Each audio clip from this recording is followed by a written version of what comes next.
पूर्वी खबर।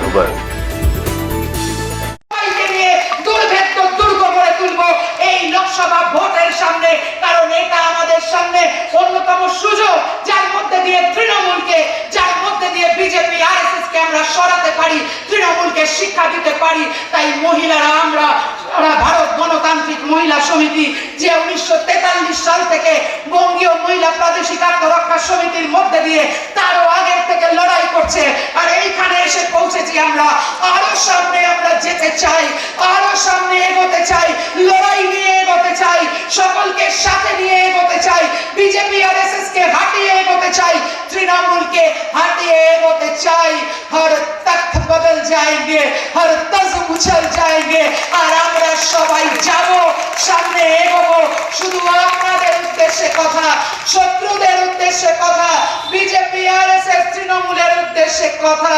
ইতনে बाजू इतने सर, गिन ले दुश्मन ध्यान से, हारेगा वो घरबाजी जब खेले हम जी जान से। আর জাহানারাকে জেতানোর জন্য, লড়াইকে এগোনোর জন্য চলুন আরেকবার জি জান সে খেলি, আর তার মধ্যে দিয়ে আমাদের এই লড়াইকে সামনের দিকে এগোই, মেয়েদের অধিকারকে প্রতিষ্ঠিত করি। 1943 থেকে পথ চলা, তখন পশ্চিমবঙ্গ নামও হয়নি মহিলা আত্মরক্ষা সমিতি। পরবর্তী সময়ে পশ্চিমবঙ্গ মহিলা আত্মরক্ষা সমিতিটা উঠে গিয়ে পশ্চিমবঙ্গ মহিলা সমিতি, গণতান্ত্রিক মহিলা সমিতি 1980 সালে 12ই মার্চ আমাদের সারা ভারত গণতান্ত্রিক মহিলা সমিতি প্রতিষ্ঠিত হয়। এবং দেখতে দেখতে গুটি গুটি পায়ে আমরা 80 বছর উদযাপন করছি। এই বছরটা আমরা সারা বছর ধরে আমরা এই উপলক্ষে আমরা অনেক ধরনের প্রোগ্রাম করব, রাজ্যতে আমাদের হয়েছে। আমরা আজকে যে আমাদের মহিলাদের জমায়েত, প্রত্যেককে লাল সালাম কুর্নিশ জানায়।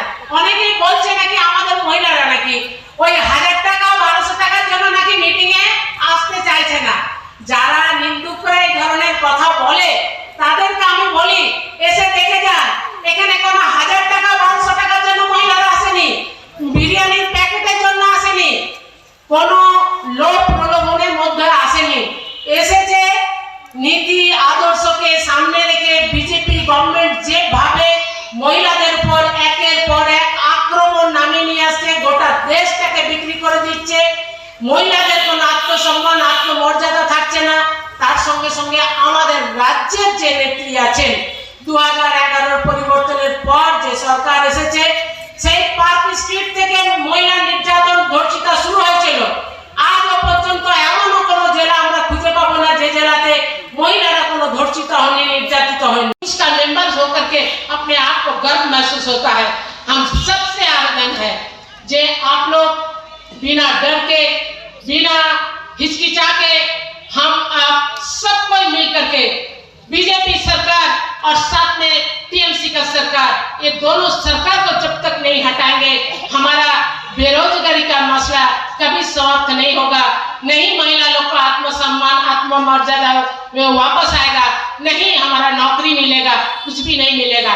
इसीलिए इस दोनों के विरोध में हमारा लड़ाई है। वो लड़ाई में आप लोग सब कोई शामिल है। हम चाहते हैं आप लोग पूरा हमारा नेतृत्व को बात सुनकर ही उसके बाद जाइएगा।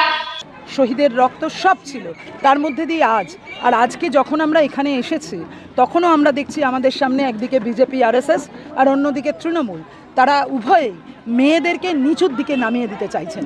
কেউ মনুবাদের নামে মনুবাদের কথা বলে মেয়েদেরকে নিচের দিকে নামাচ্ছেন, আবার কেউ বলছেন বিভিন্ন সময় প্রকল্প ইত্যাদির মধ্যে দিয়ে যে যেন তার মধ্যে দিয়ে মেয়েরা নিচু তলায় নেমে যাবে। তা হয় না, শুধু তার মধ্যে দিয়ে উন্নয়ন তা হয় না, কারণ প্রকল্প দেওয়া সরকারের কাজ, কিন্তু তার পাশাপাশি তার মানেই কর্মসংস্থান করব না, তা হতে পারে না।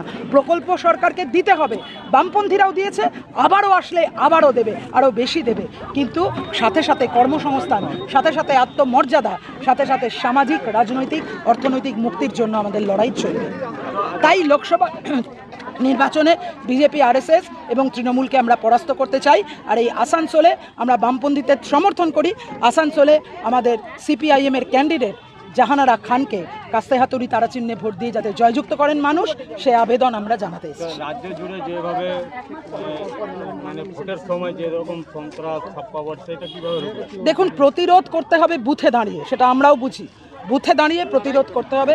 সেই বুথে দাঁড়িয়ে প্রতিরোধ নিশ্চিত। মানুষ যেভাবে যেভাবে আজকে লুট হচ্ছেন, মানুষ যেভাবে বারে বারে মানুষ আজকে নির্যাতনের শিকার হচ্ছেন, মানুষ খেতে পাচ্ছেন না, মানুষের সেই জন্য এবং লুট হয়ে যাচ্ছে মানুষ নিশ্চিত একসাথে একযোগে দাঁড়াবেন, রুখে দাঁড়াবেন, প্রতিরোধ করবেন। তৃণমূল বলছে লক্ষ্মী ভান্ডার আমাদের মেন অস্ত্র, কিভাবে আরে এটা তো প্রকল্প দিতেই তো হবে। ওটা কি ওনার দিচ্ছে নাকি দয়ার দান নাকি? সারা দেশ জুড়ে তাকিয়ে দেখুন, কেরালায় দেখুন, দেয় না? দয়ার দান নাকি এটা তো প্রকল্প দিতেই হবে। আমাদের ট্যাক্সের টাকায় আমাদেরকে টাকা দেয়, ওনার কারুর পৈতৃক সম্পত্তি দেয় না, তো এটা দিতে হবে ওদের। আমরা বামপন্থীরা আসলেও বামপন্থীরা দেবে, আরো বেশি দেবে। কেমন রেজাল্ট হবে ভাবছেন এবার? নিশ্চিত ভালো হবে। বিজেপি তৃণমূলকে পরাস্ত করে আমাদের রেজাল্ট ভালো হবে। हमारे चैनल को लाइक शेयर सब्सक्राइब करना ना भूलें और बेल आइकन को दबाना ना भूलें और देखते रहें पूर्वी खबर। पूर्वी खबर, नजर सब